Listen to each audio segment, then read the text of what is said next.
Okay, and then I'm going to put this in the chat to say hello to everybody. Okay. So, hey, everybody. Good evening. Happy February. I am, if you don't recognize me, welcome to the Leader Transition Institute. I am Annie Brock. I'm the president and CEO. We are a 501c3 organization, and we help people make big pivots in their lives.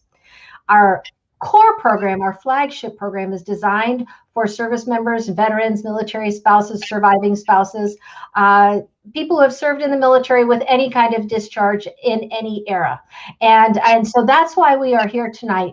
We are joined by Jane Babcock, who is an awesome woman, a military retiree, has spent years working in the veterans benefits arena and knows I think personally, we're not going to play Stump the Chump, but I think you'd have a hard time with Jane finding a question that she doesn't know the answer to. But what I know about her is that if she doesn't know the answer, she'll find it and get back with us. Yes. So thank you, Jane, for being on the call on this session with us tonight. We are on the Leader Transition Institute Facebook. We are on the Leader Transition Institute YouTube, and we are on Twitter. And I see we have one of our real special Changing Focus alumni with us, and Wayne might be the one person who has a question that you might not be able to answer, Jane, but you might be able to tell him how to track down the answer. Because Wayne Abrahams, who is on with us on YouTube tonight, is retired from the South African Air Force. My goodness. Well, I'm certainly looking forward to seeing if he can stump me. So he was in our most recent session of Changing Focus, Moving from We to Me, and it was a real pleasure to get to know him. And we're looking forward to working with him as he goes forward in his transition. So I had a couple people reach out to me because they couldn't be on with us live. And I will say, if you can't be on, if you're on with us, make sure, as we put in the chat, to put your question in the chat so that Jane and I can see it. But some people sent me some questions ahead of time. And I just want to address one thing, though, before I get into those. And that's something that I think is really important. And Jane, if you would talk about it for just a couple minutes, is that you don't have to show that military service caused your disability. You just have to show that it originated when you were in the military service. Is that correct? Yeah, it's kind of a convoluted thing. It's the VA looks at it as any injury or illness caused by or aggravated by.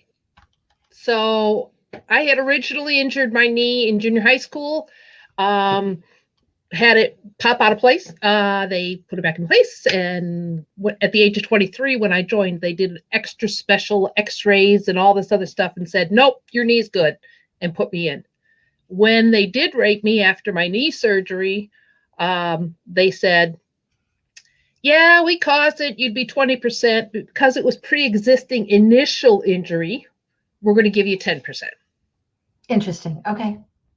So there, it's not that you can get just anything. There are rules and structure to it. Yes. Okay. Yes. Okay. And I think that's important. So you talked about the 20% and the 10%. That has to do with the impairment rating tables, right? Tell us a little bit about the impairment rating tables. Okay. So when you enter service, you are 100% whole. So then they say, okay, we're going to rate you 20% for this injury. And that leaves you 80% whole. So you get another 10% on something else. Well, now you are 72% whole and 28% rated. Okay. And then it's always coming off of what's left over, your whole status. Right. So say you're up to 50% in your rating. You're at 54%. Well, that means you're 46%. So now we go and get another 10%, say a secondary issue. And you get that 10%. Well, that's 4.6. Okay. So you add the 4.6 to the 54, and you're 58.6. Right. So you're going to be 60. But then we go back and we get another 10% on something else. Say your hearing loss gets worse and they give you 10%.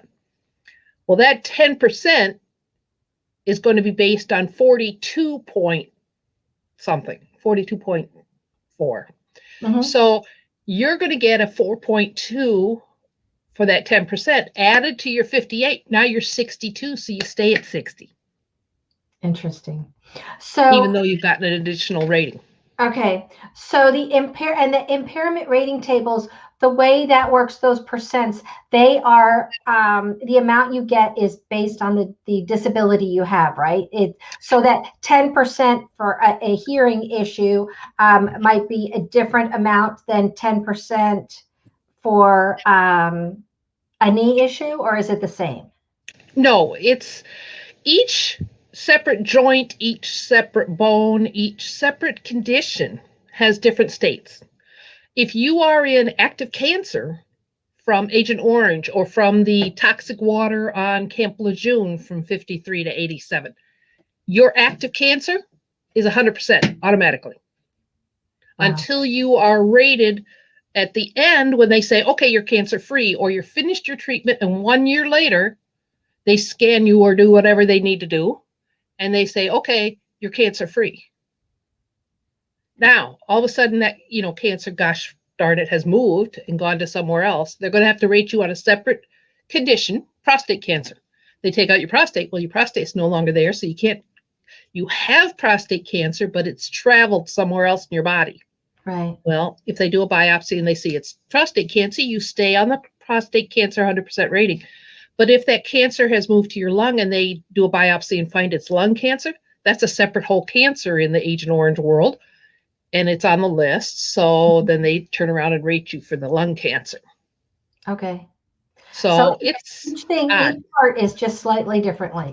And it just, it depends on the problem that you have and the level of disability. Yes. Like hearing loss. You can have quite a bit of hearing loss before it impacts the quality of your life. Mm-hmm. So just a little shift in your hearing loss isn't going to get you a rating of anything above 0 because it's not really affecting your life. Right. Okay. But by the time you have hearing loss in both ears and it's enough to actually change, if your wife's yelling, turn the TV down, and then you might actually be rated 10%. Mm-hmm. But when you get to the point where you're wearing hearing aids and stuff, then definitely. Interesting. Okay. And those will be free to you in the VA. Can't beat that. I was with my mom when we bought her hearing aids, and really good hearing aids are not inexpensive. There's a cost to them. And the VA has great ones. I mean, one of my guys actually got cochlear implants. I mean, he was pretty much deaf, and the VA did cochlear implants for him. And he was service connected for that. But I've also heard of other veterans that were not service connected for the hearing loss, but the impact was so great that they were an impediment. It was an impediment to driving because he wouldn't hear sirens coming up by. Right. So they did cochlear implants. Well, that's exciting. Those are all good things to know.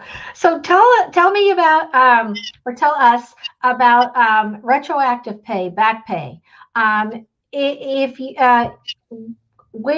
where does the timeline start so that if you file a claim, when do they start paying you the disability, when they adjudicate it, or is it from when you filed the claim?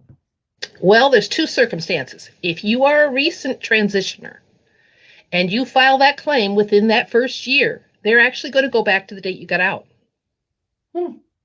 But if you transitioned 10 years ago, the day they received that claim, which is why it's so important that when you get ready to file a claim, you file what's called an intent. You basically notify the VA. They have a separate form for it now. Before, they used to say you could put it on a piece of toilet paper and mail it in. Saying, I intend to file a claim.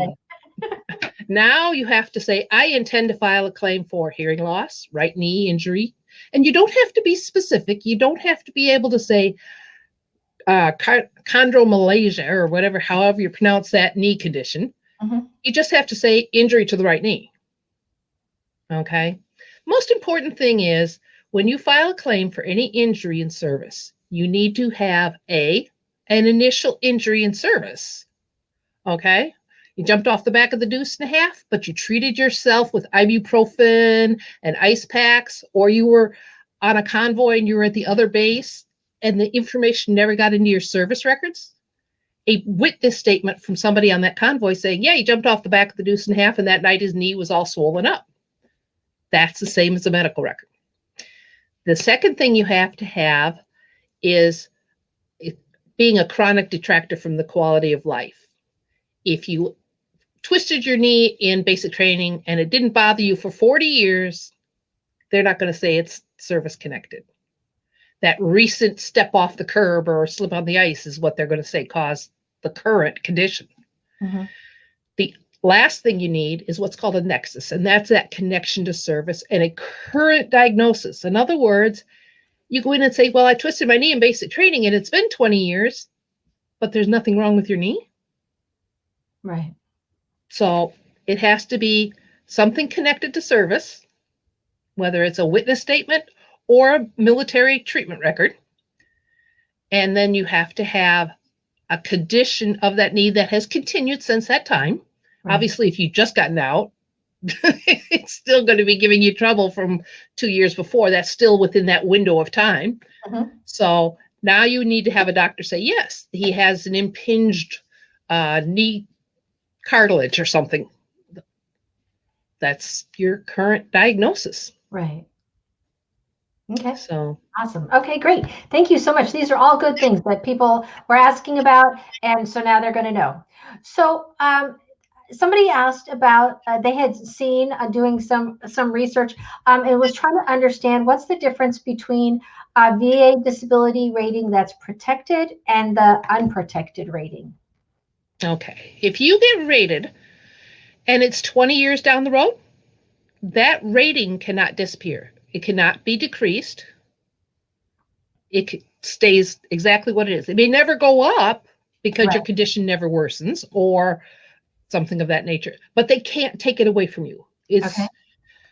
If you get rated for PTSD, mental health, and you're at 70% because you really are extremely suffering, but you go through a lot of counseling and stuff like that, and you really start to gain control of it, they can, if you file to get reevaluated, they can come back and say, well, now you're working and you're out in the world and you're doing all these other things that are making you social.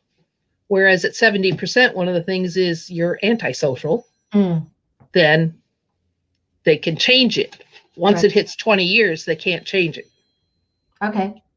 And so you have to go back to the VA and get continual treatment for it. Suppose you retire from the military and get a rating for hearing loss, but you don't ever go back to the VA and get treated. Can they reduce that rating? I've heard of people all of a sudden having their rating reduced just in the first few years after they left active duty. And so it was something to do with the fact that they didn't go back to the VA for treatment. No, because you can provide civilian treatment records. Okay. Now, at some point, they may call you back in if you are being treated in the VA. It's not often that happens. That's pretty seldom. But what may happen is you filed a claim for something else, or to be reevaluated for that condition, or to have a secondary related to that condition. And they say, you know what? We see signs that there's been improvement in this other condition. They can then call you back in. But generally speaking, they're too busy to bother. But it's allowable. But okay. You can just simply provide civilian records showing, he's been in and out of physical therapy for that knee. It hasn't gotten better. Right. Okay. So now I'm going down my list here. I have a list over here on the side. Let's talk about VA individual unemployability. How does that work? Okay. The VA has a formula whereby if you're rated 60% for one thing, one of the more common things is coronary artery disease or ischemic heart disease related to Agent Orange. So they go at 60% heart failure, you're going to have a hard time finding a job. You're going to have a hard time working 40 hours a week. Mm-hmm. So they then look at it and go, okay, what are the chances of this person getting a job? What are the jobs in his area? He was a truck driver. He had to stop driving truck, obviously. So they're going to go ahead and decide whether or not you are employable. If you're not, if your chances of gaining and maintaining adequate employment Mm-hmm. aren't there, then, you know, and you may get rated temporary 100%, or you may be even 100% or unemployable. If you're unemployable and go back to work full time, Right. then you're gainfully employed. Right. So that changes. But if you try and do it, and during that first year, or during any given year, I should say, and it doesn't work out, and you just keep losing the jobs and losing the jobs because you're missing time or doing a lot of medical, or, you know, the boss says, you know, you're not physically up to this job, then you're not employable. But you can't file for it while you're employed 40 hours a week. Right. You have to lose your job for it first, or not be able to get a job. Yeah, or you've missed so much time at work that you're not maintaining gainful income. Okay. Interesting. Okay, great. Okay, now one more big question here. So I was messaged this. I'm going to read through the whole thing, and if you need me to read part of it back again, feel free. I have a bachelor's and master's degree, and I'm having difficulty finding employment. With my having this much education under my belt and having difficulty finding employment, are there retraining or other educational things I can take advantage of through the VA in order to get hired? There may well be. And what they're going to do is they're going to say, okay, well, obviously, if you're a truck driver, you can't drive when you have diabetes, you can't drive when you have heart issues and all this other kind of stuff. So, or you've developed ALS or Parkinson's or something related to exposure in service. Well, you are going to have a very difficult time doing software engineering and all this other kind of stuff. So they may need to send you back to school, or they may need to send you for some training, like how to use a computer that is voice driven. And if that computer that's voice driven allows you to continue working, they'll even provide you with the computer. So yeah, vocal rehab has several avenues. One is to teach the veteran that's coming home that's blind or wheelchair bound or something how to function in life. Mm-hmm. Then there's the young man that comes home and doesn't have a bachelor's degree. So they'll send him to college. Okay. You have to be a minimum of 10% unable to work, and you have to show that that condition is what's preventing you from working. So maybe you're rated for several different things, and it's that one thing that's stopping you from being successful in maintaining employment. So you have to be so you'd have to be rated to get the services, yes. Not just in general. Yeah, vocal rehab is a separate thing from the VA, and is for the veteran that is suffering a disability due to service that's stopping him from being employed. Okay. Awesome. Or they could even set you up in your own business, teach you a business class, and then help you set up a business, teach you how to write a business plan to go to the bank to get the loan and things like that. That's awesome. Okay, so in the Facebook chat, we have a question. First is how, and it's our pleasure to be with you to provide this. So we appreciate your thanks. The question is, what do you recommend, filing a claim before separation or after separation from the military? Okay. If you think your condition is making you unfit for service, then I really recommend you file it before service, and you sit down and if they don't voluntarily do this for you, which a lot of times they don't, you need to be counseled on the medical board process. Okay. I've just helped 5 guys file med board complaints with the OIG because they were never counseled. One guy had a pain pump implanted in his back before he left service, and nobody said VA, and nobody said med board, and nobody said retirement, and he had 23 years between his active duty and reserves. Oh my goodness. And they just went, oh, you're in the retired reserves now. Goodbye. So if you think your conditions are making you unable to continue as a soldier, you may be in infantry now, but are you trainable for a logistics job? So can you not serve in any position in the military? So then you can file in service.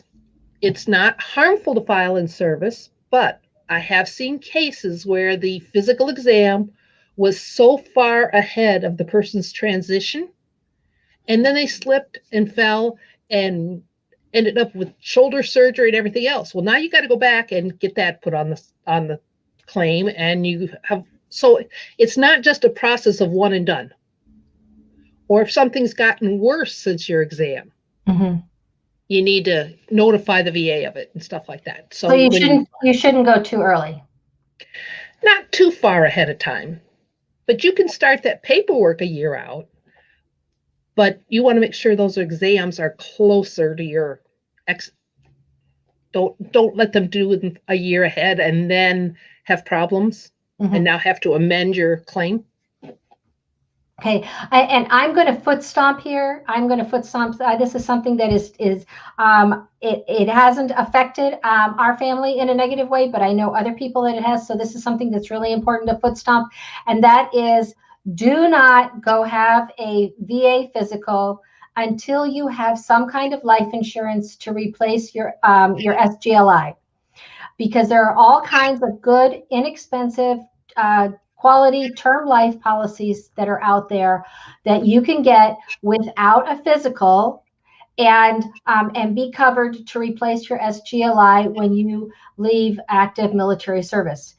You might think, oh, I could just get any kind of policy. The problem is that after you've had that first VA physical, then anything that is revealed regarding your health condition, you have to reveal to the insurance company, and it may change the rate at which you pay for that, what should be a low-cost term life policy. So you want to make sure that you, if at all possible, that you have a term policy in place before you do your separation physical. Don't start that process.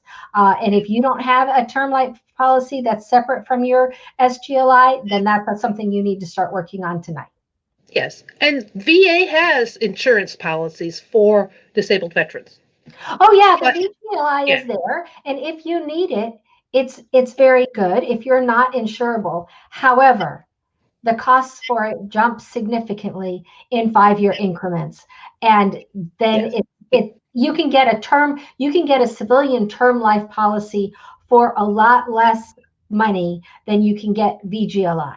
And so we want to always encourage people to do that first. Yes, but there is a separate disabled veterans life insurance policy through the VA. Oh, I didn't know and it about actually that. has different kinds. It has different types of policies, term and things like that.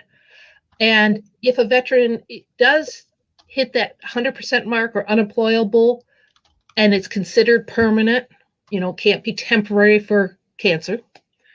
But if it's 100% and it's permanent, or it's unemployable and considered permanent, then they can provide you with $10,000 of free life insurance. Oh, that's to help offset those funeral costs. Okay. So if you're under 65, they'll do it because you're still in the working world. Once you've left the working world in their mind, which is age 65, then it's no longer available to you. Interesting. For the free insurance. But the regular insurance is there. But by that age, it's pretty pricey. Okay. Yep. It does. It goes up by term policies go up by age. So then we have one more question. If someone used the vocational rehab program to get training and then found a job on their own, but they're no longer working in that job because it was a contracted position, can they use vocational rehab again for either certification training or employment help? Yes. So you can use it more than one time. Right. It could be used more than once. Conditions change. All of a sudden you lost the nerve endings in your hands because of shoulder surgery or whatever. So Conditions change, so you may need to get new training, or the fact that you were on a contracted training, that's not considered permanent gainful employment. Oh. So again, you can go back, or you may develop an illness due to your exposure, respiratory illnesses for the guys in the sandbox, diabetes for the guys that are Agent Orange, things like that, that are going to, now you have a different condition, reducing your employability even more than it was before. Interesting. Yeah. Okay. So though I've been down the list of questions, that's pretty good. We had 25 minutes worth of questions from people who couldn't be on with us tonight, and then also a question from somebody in the chat. So what I want to ask you, Jane, is what's the most important thing that you have found since we talked in December? What is the thing that you see that keeps cropping up that people don't understand or don't know about in the process? Well, there's a couple things. One is when you are going in for a rating exam, the VA is supposed to say, what is this condition if it were not under treatment? That's why active cancer is 100%, because if you were not in treatment, then you are terminal. Mm-hmm. So they would say, that's why you get your 100%. So if you go in and you've got a back issue, pounding the ground with that battle rattle and ducking, on a pile of rocks, behind a pile of rocks to take cover. So you've injured your back. They're supposed to say, at what point does the pain start? So if you eat ibuprofen on a regular basis, especially if your VA doctor doesn't know you do, then they're thinking, oh, he's having no problem according to his medical records. So then the doctor says, can you touch the floor? He doesn't say, how far can you go before the pain starts? He just says, oh, show me, can you touch the floor? And you squat down and touch the floor. He says, no loss of range of motion, no indication of pain, no medication. So you're still a 0.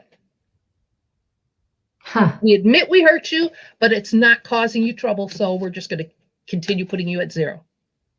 So you have to make sure to tell them that I can do this, but it really hurts me at a pain level of this at this point if they don't ask. Right. And when it's an injury or even an illness that's giving you trouble, you need to, I always recommend when I was CVSO, I would recommend write a personal statement.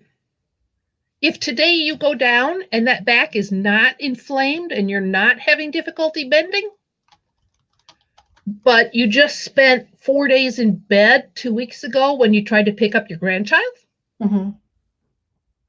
You need to describe to them the current status, and you need to be willing to go to the doctor when you're in real bad pain so that they know, okay, and that may encourage your VA doctor or anybody else, other doctors, to run an MRI. If you're having this repetitive stabbing pain, well, maybe it's time to look and see if you got a disc out. So. Right. Okay. And anything else that you're coming up against that you've seen in the last couple of months? Well, I've gotten quite a few messages through LinkedIn, people hooking up with me and asking questions, and I give them some advice on supporting their statements. Like I said, those buddy statements and your personal statement are real valuable to that doctor because he's trying to rush through this exam. Mm-hmm. And he's not asking all the questions he should, and you're not, you're being the suck it up and drive on kind of guy or gal. So that personal statement's real important, and your witness statements are real important in lieu of medical records. And the other thing is find your Veterans Service Officer representative. If you are fortunate and live in one of the 31 states that have county and tribal Veterans Service Officers, then you need to contact your state Veterans Department, whether I've seen them where they're the Department of Military Affairs and where they're the Department of Veterans Affairs. Mm-hmm. Contact them. Find out if you have county Veterans Service Officers. They're paid. They have a paycheck. They can't charge you.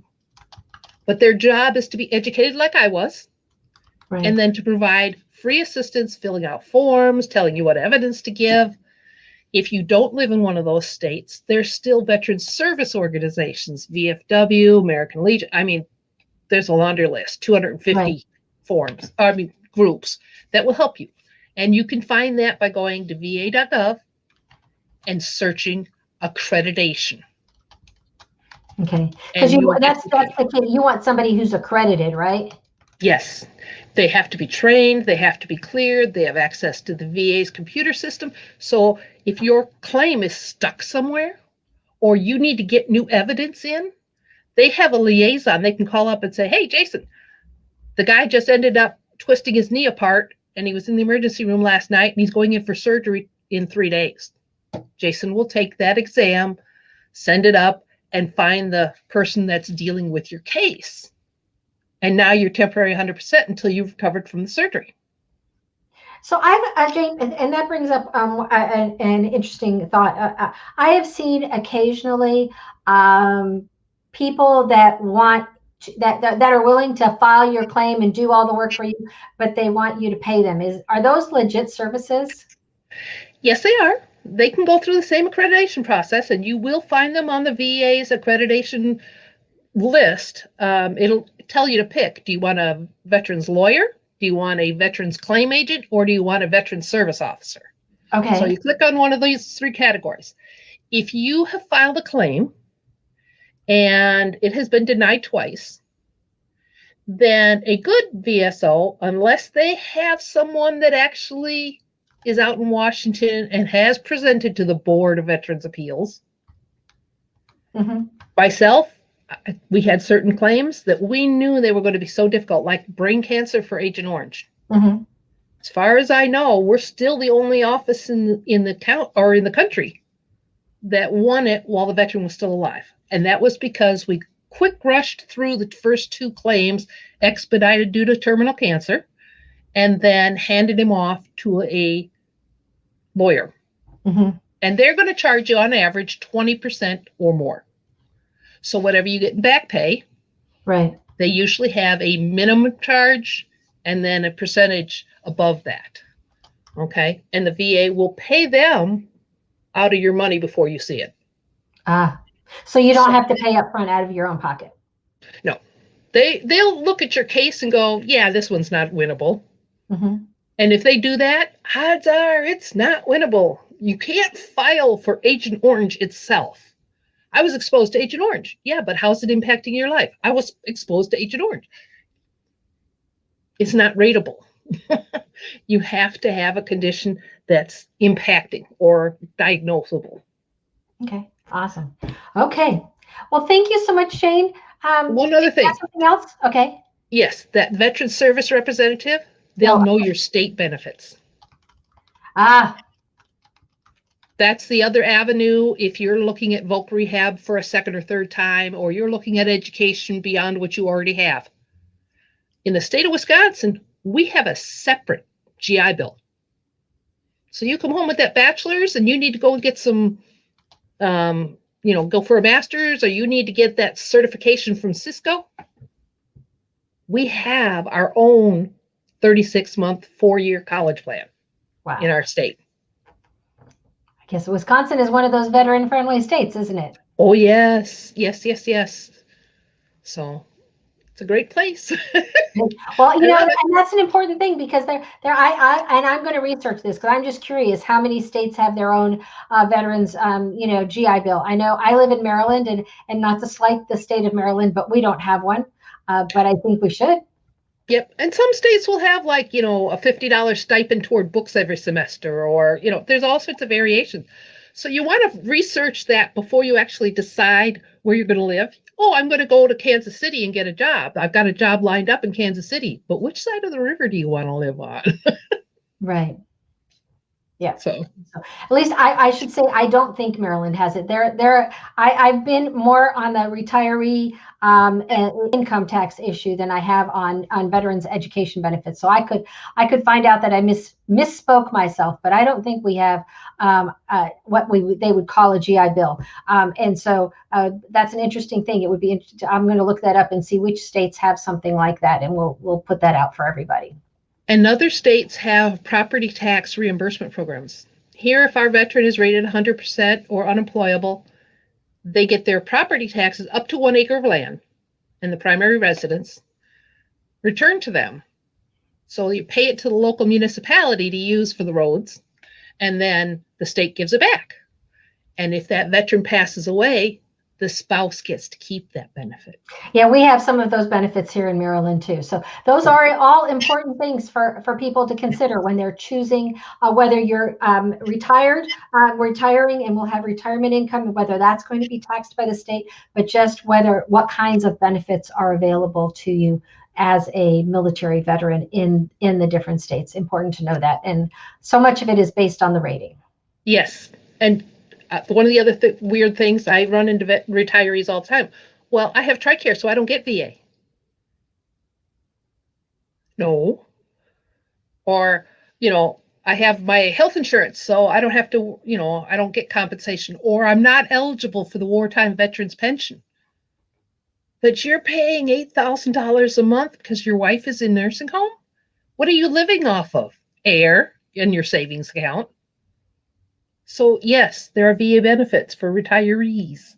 Go find out. Okay. Yay. Thank you for this. I really appreciate the time you've spent with us and the information that you've shared. Thank you so much. If anybody who has a question that didn't get answered tonight, you can email me and I will make sure it gets to Jane. You can post it in the comments where you find the video, because we'll be leaving those up. And we will be back with Jane again in April, the second Tuesday evening in April, 7 o'clock, exactly where you're seeing this video or where you're watching our live stream tonight. Terrific. Thank you so much, Jane. I appreciate it. It was nice to meet y'all tonight. Take care. Okay. Bye-bye.